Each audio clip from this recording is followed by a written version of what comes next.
नमस्कार फ्रेंड्स, स्वागत है फिर से हमारे इस चैनल पर जिसका कि नाम है आरवी ब्लॉग्स। और हम इस बार आपके लिए लेकर आए हैं जुलाई महीने की से जुड़े करंट अफेयर्स, जुलाई महीने की महत्वपूर्ण तारीखें और भी बहुत सारे कुछ हैं जो कि इस वीडियो में है। आप तुरंत से इसे देखें, बहुत कुछ हो सकता है शायद आपको ना पता हो, तो उसे जल्दी से जल्दी याद कर लें ताकि आपके आने वाले परीक्षा में वो सब काम आ सके। जैसे कि उदाहरण के तौर पर एक प्रश्न मैं पढ़ना चाहता हूँ जो कि है, विच payment application has launched India first numberless card of the country. किस भुगतान एप्लीकेशन ने भारत देश का पहला नंबरलेस कार्ड लॉन्च किया है। और इसके जैसे अन्य बहुत सारे क्वेश्चंस हैं, तो चलिए हम आप वीडियो देखते हैं। वीडियो स्टार्ट करने से पहले मैं आपसे अनुरोध करना चाहता हूं कि अगर आप चैनल पर नए हैं तो इसे सब्सक्राइब करना बिल्कुल ना भूलें और बेल आइकन जरूर से दबाएं ताकि कोई भी वीडियो आप मिस ना करें और आप अधिक से अधिक जानकारी एकत्रित कर सकें आपके आने वाले एग्जाम्स के लिए। तो चलिए हम और आप देखते हैं और कौन कौन से क्वेश्चन हैं आपके लिए। तो दोस्तों पहला क्वेश्चन है, who is the head of the health ministry committee which recommended the serological survey. स्वास्थ्य मंत्रालय की समिति के प्रमुख कौन है जिसने सीरोलॉजिकल सर्वेक्षण की सिफारिश की थी। तो इसका ऑप्शन है आपके लिए वीके पॉल, हर्षवर्धन, अमिताभ कांत या वीके श्रीवास्तव। तो दोस्तों इसका सही उत्तर है VK Paul. The Union Health Minister had constituted a committee headed by Niti Aayog member VK Paul. As per the recommendations of the committee, the Delhi Health Department has prepared a new COVID-19 response plan. As a part of the plan, a serological survey to carry out a comprehensive analysis of the spread of COVID-19 in Delhi began in some parts of the city. The exercise that will test 20k people to find antibodies will be carried out jointly by the National Center for Disease Control (NCDC) and the Delhi government.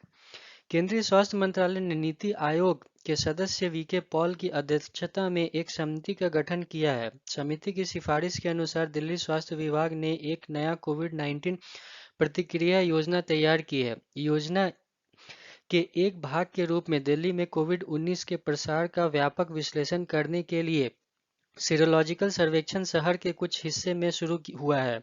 यह अभ्यास जो 20,000 लोगों को शवों को खोजने के लिए परीक्षण करेगा, national centre for digital control और दिल्ली सरकार द्वारा संयुक्त रूप से किया जाएगा। अगला क्वेश्चन है, jokes the that was recently acquired by Amazon is a startup firm related to which field? Jokes जिसे हाल ही में Amazon द्वारा अधिग्रहण किया गया था, एक स्टार्टअप फर्म किस क्षेत्र से संबंधित है।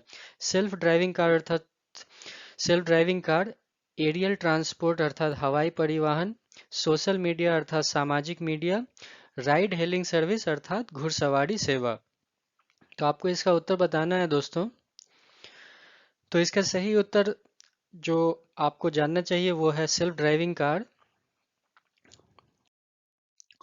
Amazon has recently acquired the self-driving car startup firm Joox in a deal estimated to be worth over USD 1 billion. Joox is an American company which employs more than 1k person and has also developing an electrical self-driving vehicle.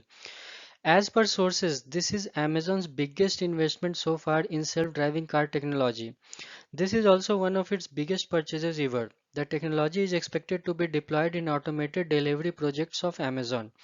Amazon ने हाल ही में self driving car startup firm Zoox का अधिग्रहण किया है जिसमें 1 billion अमेरिकी डॉलर से अधिक का सौदा होने का अनुमान है। जॉक्स एक अमेरिकन कंपनी है जो 1,000 से अधिक व्यक्तियों को रोजगार देती है और एक इलेक्ट्रिकल सेल्फ ड्राइविंग वाहन भी विकसित कर रही है। सूत्रों के अनुसार सेल्फ ड्राइविंग कार तकनीक में यह अमेजॉन का अब तक का सबसे बड़ा निवेश है। यह भी इसकी अब तक की सबसे बड़ी खरीद में से एक है।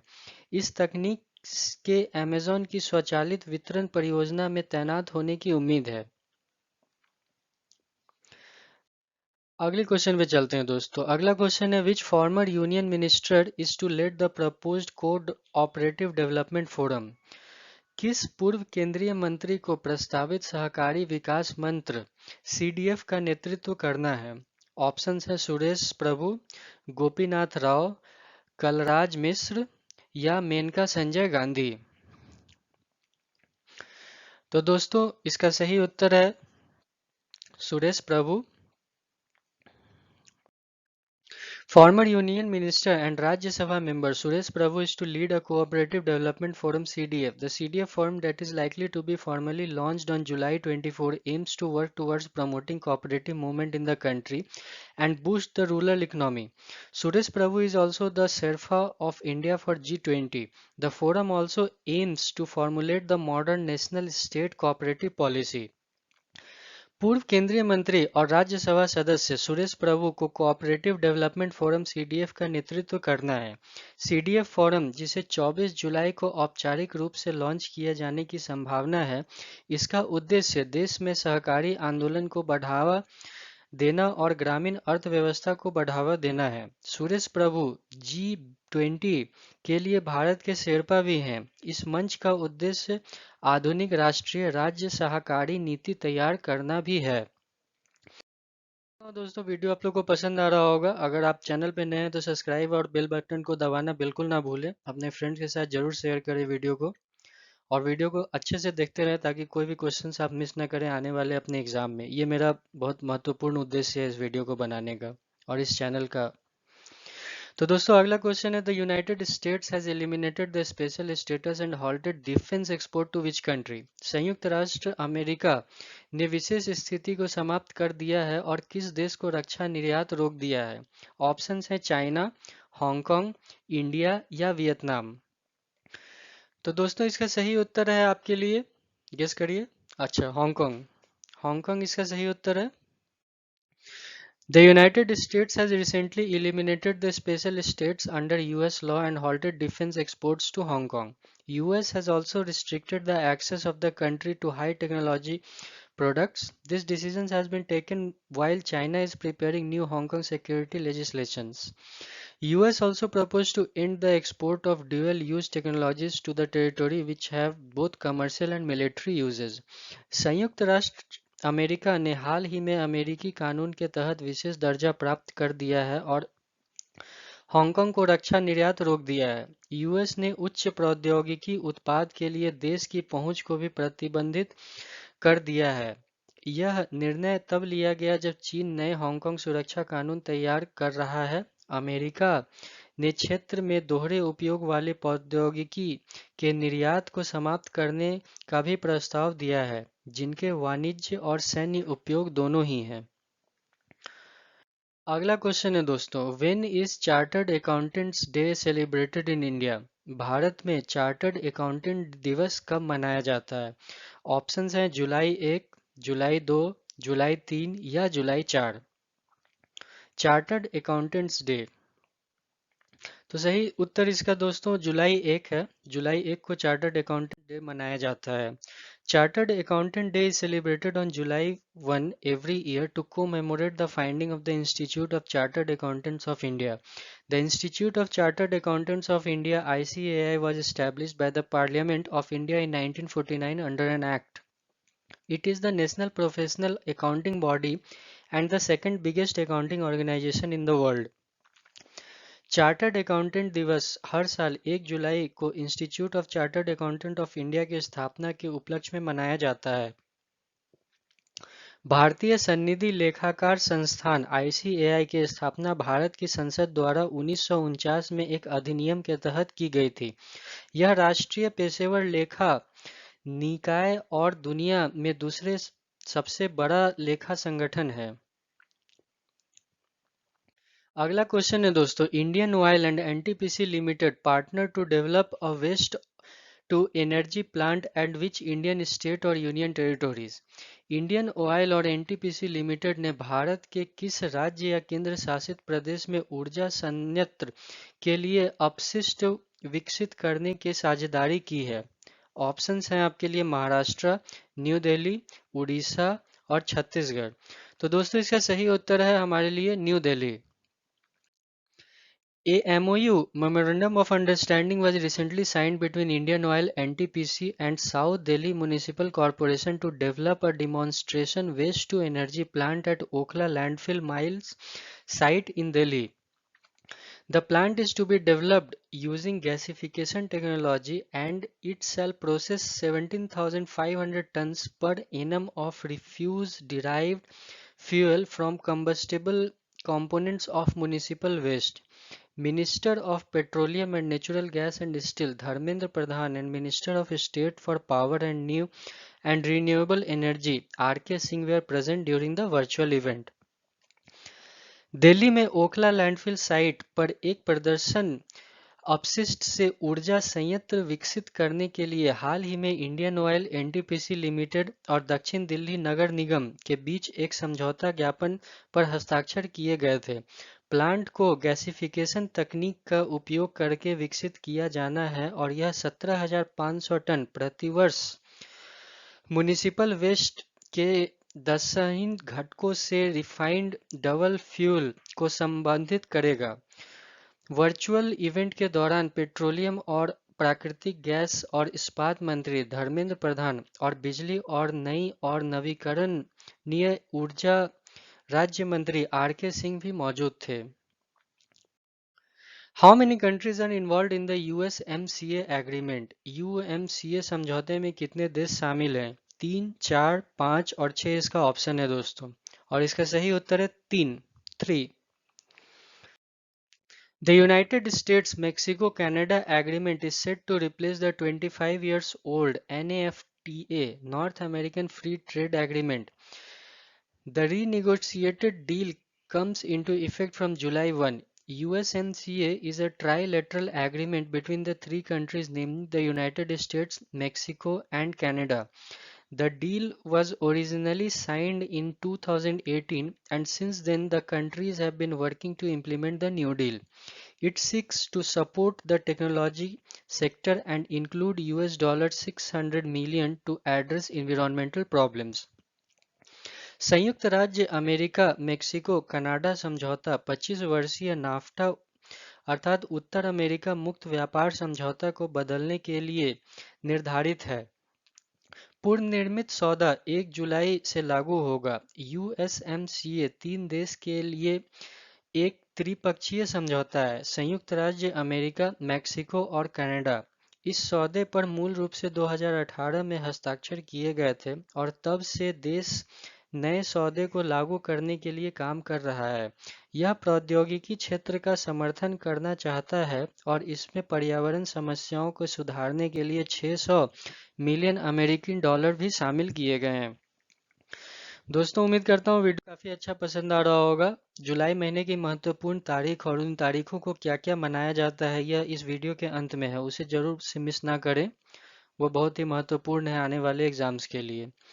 Which organization unanimously adopted its first COVID-19 related resolutions and demanded an end to hostilities around the world? किस संगठन ने सर्वसम्मति से अपना पहला कोविड-19 संबंधित संकल्प अपनाया और दुनिया भर में शत्रुता को समाप्त करने की मांग की है? इसका ऑप्शन है G20, यूएन सिक्योरिटी काउंसिल अर्थात संयुक्त राज्य सुरक्षा परिषद, कॉमनवेल्थ अर्थात राष्ट्रमंडल और नाटो। ये 4 ऑप्शन हैं इस क्वेश्चन के लिए। और दोस्तों इसका सही उत्तर है यूएन सिक्योरिटी काउंसिल अर्थात संयुक्त राष्ट्र सुरक्षा परिषद। The UN Security Council has unanimously adopted the first COVID-19 related resolution and demanded an end to hostilities around the world. The resolution was drafted by France and Tunisia. The Council was severely criticized for its failure to draft a resolution since the COVID-19 crisis. UNSC's 2 permanent veto-wielding members, namely the US and China, delayed its attempts to adopt a resolution.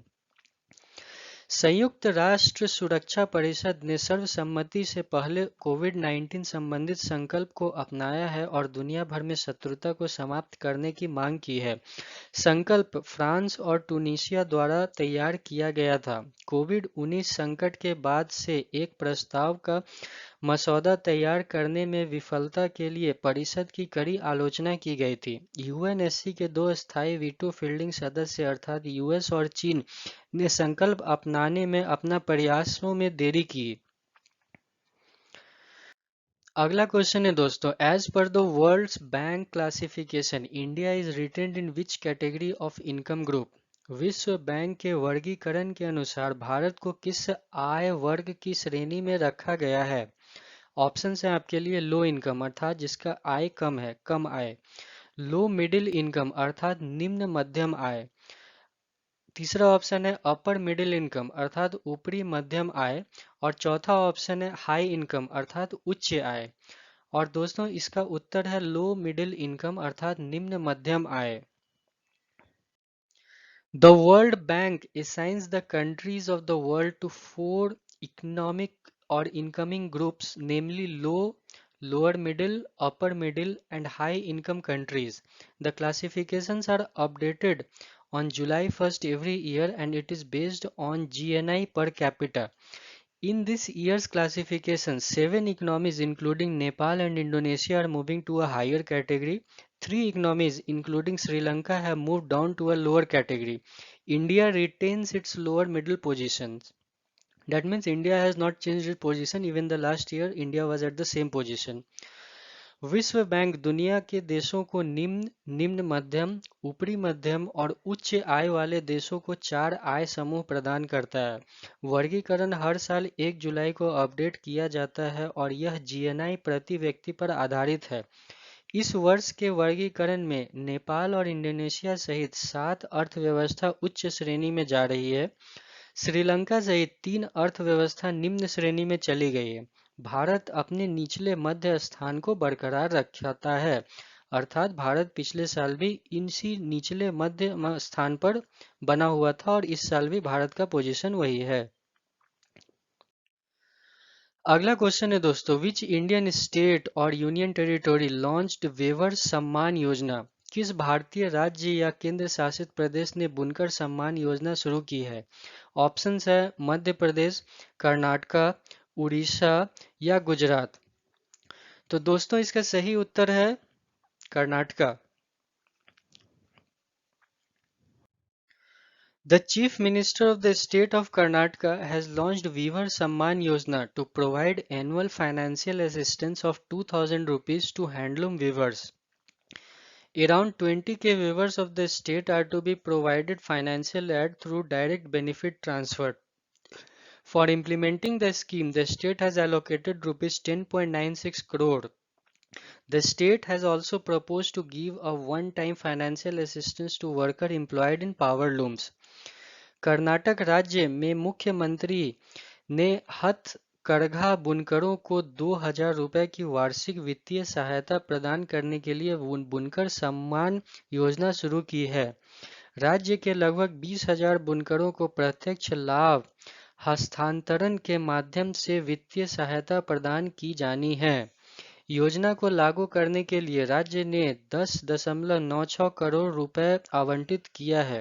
राज्य ने बिजली करघों में कार्यरत श्रमिकों को एकमुश्त वित्तीय सहायता देने का भी प्रस्ताव किया है। अगला क्वेश्चन है दोस्तों, which organisation has partnered with Indian Institute of Technology Hyderabad to establish a research cell? किस संस्थान ने भारतीय प्रौद्योगिकी संस्थान हैदराबाद के साथ एक अनुसंधान प्रकोष्ठ स्थापित करने के लिए भागीदारी की है? ऑप्शन है इंडियन स्पेस रिसर्च ऑर्गेनाइजेशन अर्थात भारतीय अंतरिक्ष अनुसंधान संगठन, defence research and development organisation अर्थात रक्षा अनुसंधान और विकास संगठन। तीसरा ऑप्शन है हिंदुस्तान एरोनॉटिकल्स लिमिटेड और चौथा ऑप्शन है भारत इलेक्ट्रॉनिक्स लिमिटेड। तो दोस्तों आपको उत्तर बताना है और इसका करेक्ट आंसर है defence research and development organisation अर्थात रक्षा अनुसंधान और विकास संगठन। The Defense Research and Development Organization has signed an MOU with Indian Institute of Technology Hyderabad to establish a research cell at the IIT. The Defense Research Cell aims to meet the upcoming defense technological requirements of the country. This DRDO IIT Hyderabad Research Cell will conduct research programs in specific technological areas. This will be established as an extension of the DRDO Research and Innovation Center, Chennai. Defence research and development organisation DRDO ने IIT में research cell स्थापित करने के लिए भारतीय प्रौद्योगिकी संस्थान हैदराबाद के साथ एक समझौता ज्ञापन पर हस्ताक्षर किए हैं। रक्षा अनुसंधान प्रकोष्ठ का उद्देश्य देश की आगामी रक्षा तकनीकी आवश्यकताओं को पूरा करना है। यह DRDO IIT Hyderabad research cell विशिष्ट प्रौद्योगिक क्षेत्र में अनुसंधान कार्यक्रम आयोजित करेगा। इसे DRDO research and innovation centre RIC Chennai के विस्तार के रूप में स्थापित किया जाएगा। अगला क्वेश्चन है दोस्तों, Asia's largest certified tier 4 data centre has been inaugurated in which Indian state. Asia का सबसे बड़े प्रमाणित टीयर 4 डेटा सेंटर का उद्घाटन किस भारतीय राज्य में किया गया है? और ऑप्शंस हैं आपके लिए गुजरात, महाराष्ट्र, पंजाब या तमिलनाडु। तो दोस्तों इसका सही उत्तर है Maharashtra. The Chief Minister of Maharashtra, Uddhav Thackeray, has virtually inaugurated the Asia's largest certified Tier 4 data center near Mumbai. The Yotta NMI data center building is the largest Tier 4 data center in India. It is also claimed to be the second largest in the world. The private data centers is expected to serve the emerging engineering and real estate business and boost investment in the state. Maharashtra के मुख्यमंत्री उद्धव ठाकरे ने मुंबई के पास Asia के सबसे बड़े प्रमाणित tier 4 data centre का वस्तुतः उद्घाटन किया है। योटा एनएमआई नाम से जाना जाने वाला डेटा सेंटर बिल्डिंग भारत में सबसे बड़ी टीयर 4 डेटा सेंटर है।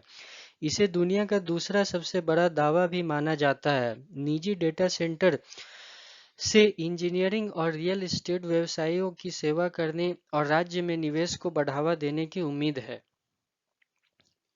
अगला क्वेश्चन है दोस्तों, which Indian has been ranked at the top spot as per the international boxing association latest world ranking in 52 kg। अंतरराष्ट्रीय मुक्केबाजी संघ की नवीनतम विश्व रैंकिंग 52 किलोग्राम के अनुसार किस भारतीय को शीर्ष स्थान पर रखा गया है? ऑप्शंस है आपके लिए अमित पंघाल, शिव थापा, विकास यादव या मंजू रानी। तो दोस्तों इसका सही उत्तर है Amit Panghal. East Indian boxer and World Championship silver medalist Amit Panghal is ranked at the first spot in men's 52 kg category as per the latest world ranking released by the International Boxing Association, that is AIBA. World silver medalist Manju Rani has been placed at the second rank in 48 kg category. Legendary boxer Mary Kom is placed at the third place. Kavinder Bisht, Deepak and Manish Kaushal also found place in the top 10 ranks in their categories. अंतर्राष्ट्रीय मुक्केबाजी संघ AIBA द्वारा जारी नवीनतम विश्व ranking के अनुसार S Indian मुक्केबाज और विश्व चैंपियनशिप में रजत पदक विजेता अमित पंघाल को पुरुषों के 52 किलोग्राम वर्ग में पहला स्थान पर रखा गया है। विश्व के रजत पदक विजेता मंजू रानी को 48 किलोग्राम वर्ग में दूसरा स्थान पर रखा गया है। महान मुक्केबाज मेरी कॉम को तीसरे स्थान पर रखा गया है। कविंदर बिष्ट, दीपक और मनीष कौशिक को भी अपनी अपनी श्रेणियों में शीर्ष 10 रैंक में जगह मिले हैं। World Zoonosis Day is celebrated on July 6 to commemorate the work of which biologist? विश्व जीव विज्ञान दिवस 6 जुलाई को किस जीव विज्ञानी के कार्य को मनाने के लिए मनाया जाता है? और इसका ऑप्शन है दोस्तों Louis Pasteur, Edward Jenner, Alexander Fleming या रॉबर्ट कोच। तो दोस्तों इसका सही उत्तर है Louis Pasteur. World Zoonosis Day is celebrated on July 6 every year to commemorate the work of the famous French biologist Louis Pasteur. On the same day in 1885, he successfully administered the first vaccine against the zoonotic disease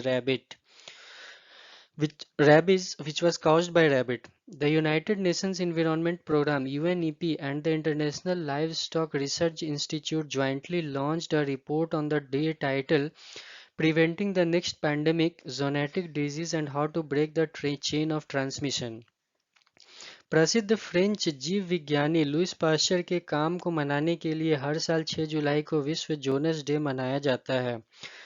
1885 में इसी दिन उन्होंने सफलतापूर्वक जोनेटिक रोग rabies के खिलाफ पहला टीका लगाया था। संयुक्त राष्ट्र पर्यावरण कार्यक्रम और अंतर्राष्ट्रीय पशुधन अनुसंधान संस्थान के संयुक्त रूप से अगले महामारी को रोकने के लिए जेनेटिक रोगों और कैसे संचरण की श्रृंखला को तोड़ने के शीर्षक से एक रिपोर्ट शुरू की गई है। अगला क्वेश्चन है दोस्तों, what is the name of the new short video platform launched by Facebook with in its Instagram app. अपने इंस्टाग्राम ऐप के भीतर फेसबुक द्वारा लॉन्च किए गए नए शॉर्ट वीडियो प्लेटफॉर्म का क्या नाम है? ऑप्शंस हैं आपके लिए गो वीडियो, रील्स, वीडियोलस और लिवो। तो दोस्तों इसका सही उत्तर है reels. Social media giant Facebook has recently launched the new short video platform named Reels within its Instagram app. This announcement has been released after a few days of ban imposed by the center on Chinese mobile applications, including the popular short video app TikTok. India is the fourth country to get the Reels features after Brazil, France, and Germany. Social media giant Facebook ने हाल ही में अपने Instagram app के भीतर reels नाम के एक नया शॉर्ट वीडियो प्लेटफॉर्म को लॉन्च किया है। यह घोषणा लोकप्रिय लघु वीडियो ऐप टिकटॉक सहित चीनी मोबाइल अनुप्रयोगी पर केंद्र द्वारा लगाए गए प्रतिबंध के कुछ दिनों के बाद जारी की गई थी। ब्राजील, फ्रांस और जर्मनी के बाद रील सुविधा पाने वाला भारत चौथा देश बन गया है। Which state has become the first to use space technology to safeguard government land? सरकारी भूमि की सुरक्षा के लिए स्पेस टेक्नोलॉजी का उपयोग करने वाला पहला राज्य कौन सा बन गया है? ऑप्शंस हैं दोस्तों तेलंगाना, उड़ीसा, राजस्थान और पंजाब। और दोस्तों इस सवाल का सही उत्तर है Orissa. The Chief Minister of Orissa has recently launched a monitoring system named BLUIS, and it has become the first state to use space technology and artificial intelligence to safeguard government lands. BLUIS stands for Bhubaneswar Land Use Intelligence System, which would monitor changes in government land in Bhubaneswar by deploying high-resolution satellite imagery. BLUIS is a geotagged repository which works both in web and mobile. Orissa के मुख्यमंत्री ने हाल ही में bluish नाम के एक निगरानी प्रणाली शुरू की है और यह सरकारी भूमि की सुरक्षा के लिए स्पेस टेक्नोलॉजी और आर्टिफिशियल इंटेलिजेंस का उपयोग करने वाला पहला राज्य बन गया है। BLUIS Bhubaneswar land use international system है जो उच्च रिजोल्यूशन इमेजरी को तैनात करके भुवनेश्वर में सरकारी भूमि में बदलाव की निगरानी करेगा। ब्लूइस एक जियो टैग्ड रिपोजिटरी है जो वेब और मोबाइल दोनों में काम करता है।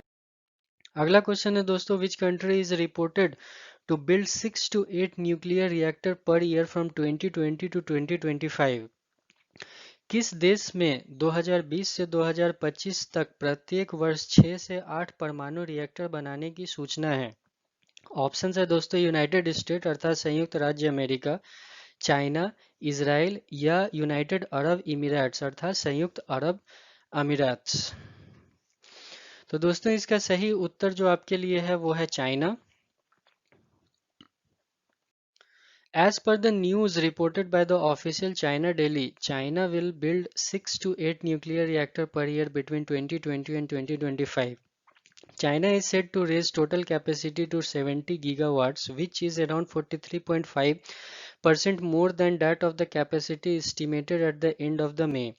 The country also aims to increase its total nuclear capacity to about 200 gigawatt by 2035. सरकारी चाइना डेली की रिपोर्ट के अनुसार चीन 2020 से 2025 के बीच प्रति वर्ष 6 से 8 परमाणु रिएक्टर बनाएगा। चीन कुल क्षमता को 70 गीगावाट तक बढ़ाने के लिए तैयार है जो कि मई के अंत में अनुमानित क्षमता के लगभग 43.5% अधिक है। देश का लक्ष्य 2035 तक अपनी कुल परमाणु क्षमता को 200 गीगावाट तक बढ़ाने का भी है। अगला क्वेश्चन है दोस्तों, who has become the second fastest allrounder to score 4000 runs and take 150 wickets? 4000 run बनाने और 150 विकेट लेने वाला दूसरा सबसे तेज ऑलराउंडर कौन बन गया है? ऑप्शन है दोस्तों Ben Stokes, Ian Morgan, Jason holder या कैमर रूच। तो दोस्तों इसका सही उत्तर है Ben Stokes. England's present skipper Ben Stokes recently became the second fastest all-rounder to reach 4,000 runs and 150 wickets in Test matches. The 29-year-old all-rounder is only after the West Indies legendary Gary Sobers, who achieved this feat in 63 Tests. While Stokes reached the milestone in 64 Tests, he achieved this during the third day of the first Test match held between England and West Indies at the Ages Bowl. England के वर्तमान कप्तान Ben Stokes हाल ही में test मैचों में 4,000 run और 150 wicket तक पहुंचने वाले दूसरे सबसे तेज ऑलराउंडर बने। 29 वर्षीय ऑलराउंडर वेस्टइंडीज के दिग्गज गैरी सोबर्स के बाद ही हैं, जिन्होंने 63 परीक्षणों में उपलब्धि हासिल की, जबकि स्टोक्स 64 परीक्षणों में इस मील के पत्थर तक पहुंच पाए हैं। उन्होंने इंग्लैंड और वेस्टइंडीज के बीच एसेस बाउल में आयोजित पहले टेस्ट मैच के तीसरे दिन के दौरान यह उपलब्धि हासिल की। अगला क्वेश्चन है दोस्तों, what is the rank of Mukesh Ambani in the world's billionaire list as per the Hurun research. Hurun research के अनुसार दुनिया में अरबपति की सूची में मुकेश अंबानी का स्थान क्या है? 5, 9, 10 या 12? 5, 9, 10 और 12? सो दोस्तों इसका करेक्ट उत्तर है 5। पांचवा रैंक है उनका। The head of Reliance Industries Limited, Mukesh Ambani, has moved up to become the fifth richest man in the world. As per the Hurun research last month, the billionaire was at 8th position in the list. Now he surpassed Warren Buffett and shares fifth rank with Tesla founder Elon Musk and former Microsoft CEO Steve Ballmer. His net worth rose to $78 billion. Earlier, Jio Platforms had raised rupees 1,17,588 crore from global investors. Reliance industries limited के प्रमुख Mukesh Ambani Huron research के अनुसार दुनिया के पांचवें सबसे अमीर आदमी बन गए हैं। पिछले महीने अरबपति सूची में 8वें स्थान पर था। अब उन्होंने वॉरेन बफे को पीछे छोड़ दिया है और टेस्ला के संस्थापक एलन मस्क और पूर्व माइक्रोसॉफ्ट सीईओ स्टीव बामर के साथ पांचवी रैंक साझा की है। उनका नेटवर्थ 78 बिलियन अमेरिकी डॉलर हो गया है। इससे पहले जियो प्लेटफॉर्म ने विदेशी निवेशकों से 117,588 करोड़ रुपए जुटाए थे। अगला क्वेश्चन है दोस्तों, what is new wise that was seen in news recently. New wise क्या है जो कि हाल में समाचार में देखा गया था? ऑप्शन है दोस्तों, कॉमेट अर्थात धूमकेतु, एस्ट्रॉइड्स अर्थात छोटा तारा, स्टार अर्थात तारा या एक्सोप्लैनेट। तो दोस्तों इसका सही उत्तर है कॉमेट अर्थात धूमकेतु। The Comet C 2020 F3 comet, also called as Neowise, was discovered on March 27 this year. It was seen in news recently as the comet would be visible in the sky. In India, the Neowise comet will be visible in the northwest sky, which is 20 degrees from the horizon. It is expected to be visible after sunset for around 20 minutes for 20 days from July 14, 2020, and it will fade away in the month of August. धूमकेतु सी 2020 F3 धूमकेतु, जिसे new wise भी कहा जाता है, इस वर्ष 27 मार्च को खोजा गया था। यह हाल ही में समाचार में देखा गया था क्योंकि धूमकेतु आकाश में दिखाई देगा। भारत में नियोवाइज धूमकेतु उत्तर पश्चिमी आकाश में दिखाई देगा जो क्षितिज से 20 डिग्री है। 14 जुलाई 2020 से 20 दिनों के लिए सूर्यास्त के बाद दिखाई देने की उम्मीद है और यह अगस्त के महीने में दूर हो जाएगा। अगला सवाल है दोस्तों, which racing driver has won the Styrian Grand Prix tournament. किस रेसिंग ड्राइवर ने स्टाइलिश ग्रैंड प्रिक्स टूर्नामेंट को जीता है? ऑप्शंस हैं Lewis Hamilton, Valtteri Bottas, Sebastian Vettel या मैक्स वेरस्टैपेन। और दोस्तों इसका सही उत्तर जो आपके लिए है वो है Lewis Hamilton. As British racing driver and six-time Formula One world champion, Lewis Hamilton has claimed his first victory of the season at Australia's Styrian Grand Prix.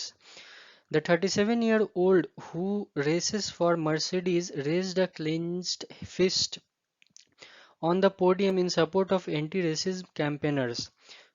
He has also launched a commission to insist diversity in motorsport. The driver is only 6 wins short from surpassing Michael Schumacher's all-time record of 91। S British racing driver और 6 बार के formula one driver champion Lewis Hamilton ने ऑस्ट्रेलियाई की stylish Grand prix season की अपनी पहली जीत दर्ज की। 37 वर्षीय जो मर्सिडीज के लिए दौड़ लगाते हैं ने नस्लवाद विरोधी प्रचारक के लिए समर्थन में पोडियम पर एक मुट्ठी बांधी थी। उन्होंने मोटर स्पोर्ट में विविधता पर जोर देने के लिए एक आयोग भी शुरू किया है। माइकल शूमाकर ने 91 के सर्वाधिक रिकॉर्ड को पार करने के लिए ड्राइवर बस अब 6 कदम दूर रह गए हैं। अगला सवाल है दोस्तों, which country has dropped India from the Chabahar project due to delay in funding? किस देश ने भारत को चबाहर परियोजना से वित्त पोषण की देरी के लिए कारण गिरा दिया है? इसका ऑप्शन है दोस्तों अफगानिस्तान, ईरान, म्यांमार और नेपाल। दोस्त अगर आप जीके हमेशा से पढ़ते हैं तो चबाहर कुछ समय पहले भी बहुत इम्पोर्टेंट टॉपिक और डिस्कशंस में था। तो जो देश है वो है ईरान, जो कि इसका करेक्ट उत्तर है। आइए हम लोग इसका एक्सप्लेनेशन देखते हैं।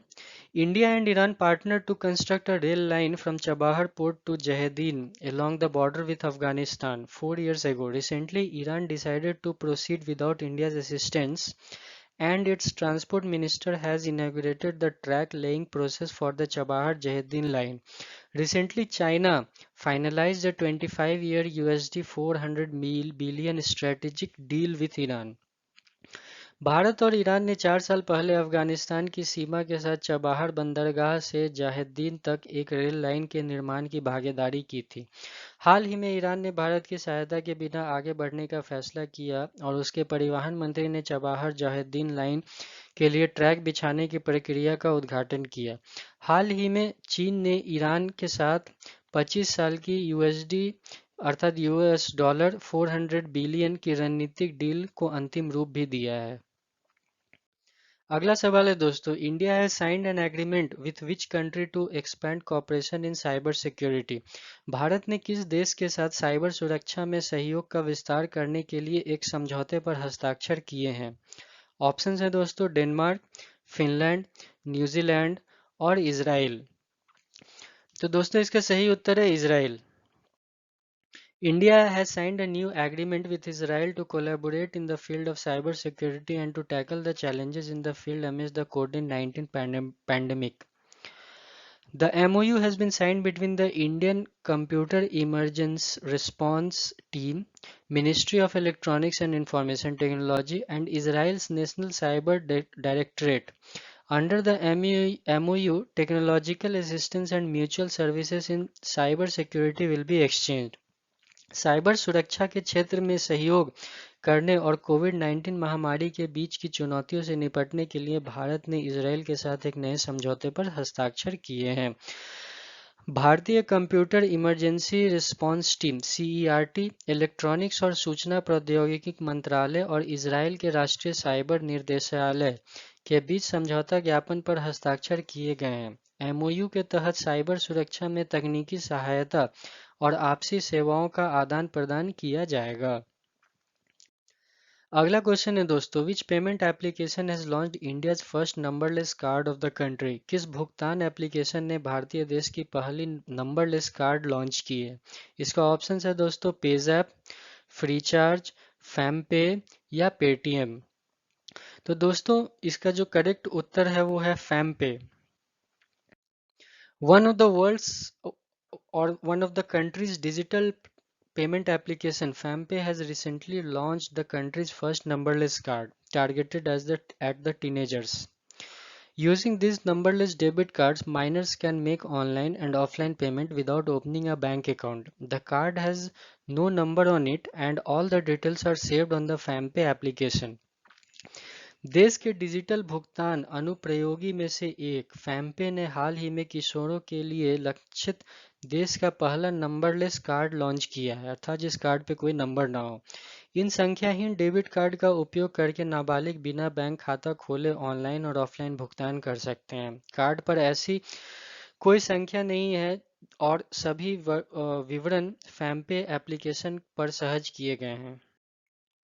अगला क्वेश्चन है दोस्तों, विच एग्रीकल्चर ऑर्गेनाइजेशन है celebrated it's foundation day on July 16।